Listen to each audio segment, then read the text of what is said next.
비판을 받지 아니하려거든 비판하지 말라. 너희가 비판하는 그 비판으로 너희가 비판을 받을 것이요 너희가 헤아리는 그 헤아림으로 너희가 헤아림을 받을 것이니라. 어찌하여 형제의 눈 속에 있는 티는 보고 내 눈 속에 있는 들보는 깨닫지 못하느냐? 보라, 내 눈 속에 들보가 있는데 어찌하여 형제에게 말하기를 나로 내 눈 속에 있는 티를 빼게 하라 하겠느냐? 외식하는 자여, 먼저 내 눈 속에서 들보를 빼어라.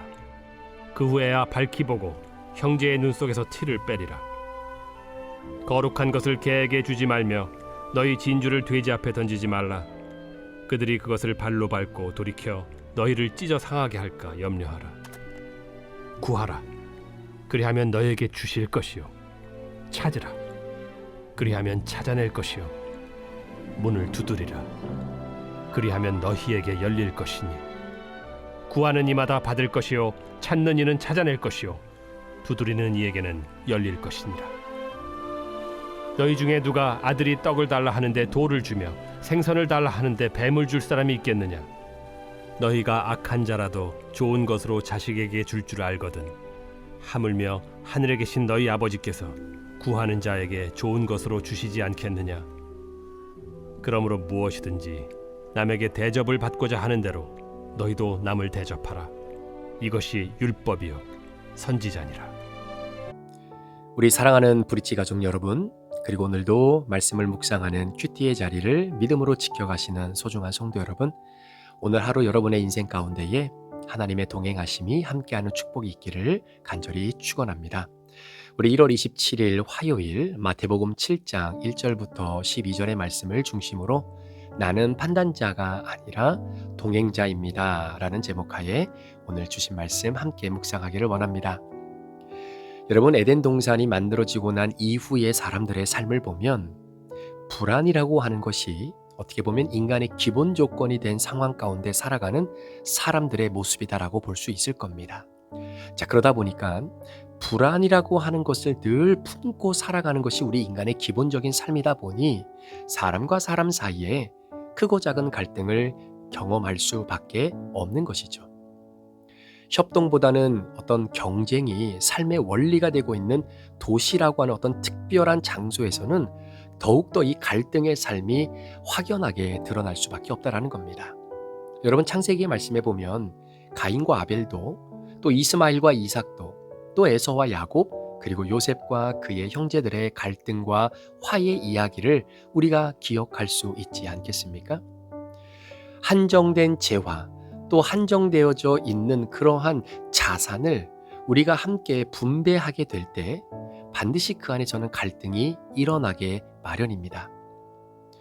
여러분들도 한 번쯤은 들어보셨을 거예요. 갈등이라고 하는 이 단어의 한자적인 의미는 칡덩굴과 등나무 덩굴을 이루는 말입니다. 그러니까 옛날 사람들은 어떤 사람의 욕구나 이해가 복잡하게 뒤엉키거나 충돌하게 되는 상황을 아마 식물적 상상력을 통해서 사람들의 눈에 그려주곤 했던 것 같아요. 갈등이 일어난다는 것은 이해가 엇갈린다라는 말입니다. 특별히 한국 사람들은 갈등을 불편하게 생각할 때가 많습니다.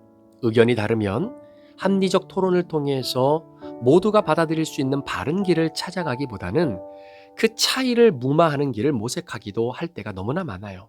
그래서 대립적인 상황이 주는 어떤 심리적인 불편함을 느끼고 싶지 않기 때문에 그렇습니다. 여러분, 삶이란 어차피 적대적인 사람들과 함께 살아갈 수밖에 없기 때문에 그렇다라는 거죠. 자, 그렇다면 이런 현실에서 예수님은 제자들에게, 그리고 우리에게 예수님의 제자로서 삼가 지켜야 할 삶의 원리가 무엇이라고 오늘 본문을 통해서 말씀하고 있는지 우리가 함께 예수님의 말씀을 좀 들어보기를 원합니다. 저는 개인적으로 예전에 마태복음 7장 1절을 들을 때마다 마음이 좀 불편했습니다. 비판하지 말라, 비판하지 말라라고 하는 말이 너무나 크고 또 무겁게 느껴졌고, 그럴 거면 차라리 아무 말도 하지 말고 아무 생각도 하지 말고 살아야 하는 것처럼 느껴질 때가 있었습니다. 사람들을 보며 느끼는 생각들, 그리고 관계 속에서 생기는 판단들까지 야, 이거 잘못하면 모두가 다 죄가 될 수 있겠다. 그래서 한동안 나는 이 말씀을 좀 피하고 싶었던 때가 있었습니다. 현실과 너무나 맞지 않는 어떤 이상적인 말처럼 사실 저에게 들릴 때가 너무나 많았기 때문이에요. 그런데 어느 순간 이 말씀을 다시 읽고 또 묵상하면서 깨닫게 된 것은 예수님께서는 지금 판단 자체를 금지하신 것이 아니라 정죄하는 판단을 하지 말라 금지하고 있다라는 이야기입니다. 그러니까 단순히 생각하지 말라라는 하는 말이 아니라 너 스스로를 기준 삼아 남을 정죄하고 단죄하지 말라라는 말씀으로 들려지게 되는 거죠. 예수님께서 형제의 눈에 있는 티를 보지 말라 이렇게 말씀하셨거든요. 여러분, 먼저 내 눈 속에 들보를 빼야 그 후에 밝히 보고 형제의 눈에서 티를 뺄 수 있다라고 예수님이 말씀하고 있는 겁니다. 그러니까 티를 빼는 일은 분명히 판단이 필요한 일이죠. 하지만 그 판단은 위에서 남을 내려다보는 판결이 아니라 옆에서 도와주는 손길이 되어야 된다라는 겁니다. 그래서 예수님이 형제 눈에 있는 티를 보지 말라 이렇게 말씀하지 않으셨어요. 봐야죠. 그런데 네 눈 속에 있는 들보를 먼저 빼야만이 그 후에야 밝아져서 네가 보는 형제의 눈에서 티를 뺄 수 있다라는 이야기입니다.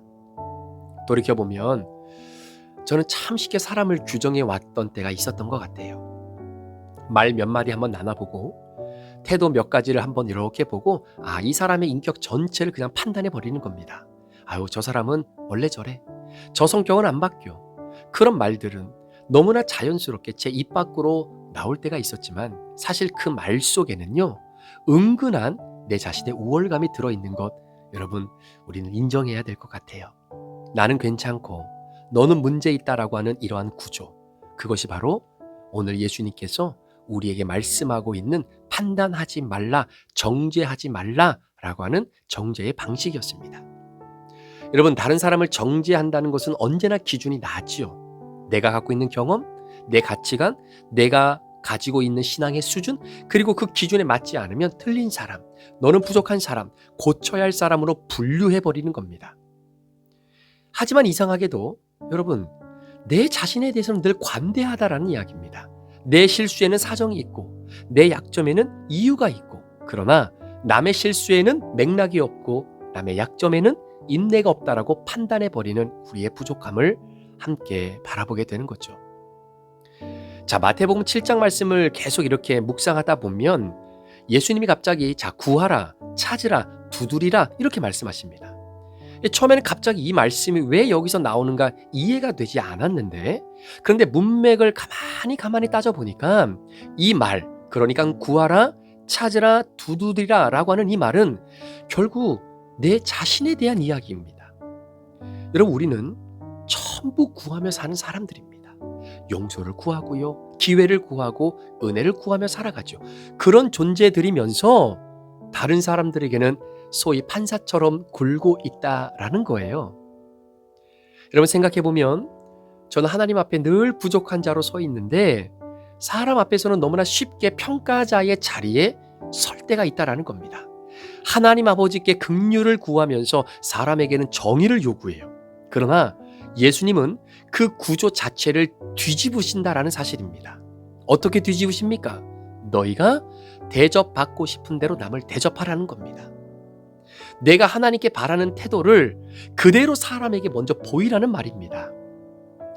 예수님은 죄를 가장 분명히 보신 분이었지만 사람을 가장 덜 정죄하신 분이었다라는 거죠. 이게 핵심입니다. 가늠한 여인에게도 나도 너를 정죄하지 않는다 이렇게 말씀하셨잖아요. 그러면서 동시에 다시는 죄를 범하지 말라라고 말씀하셨습니다. 죄를 흐리지 않으면서도 사람을 버리지 않는 태도, 여러분, 이것이 복음의 판단이죠. 죄를 흐리지 않으면서도 사람을 버리지 않는 태도.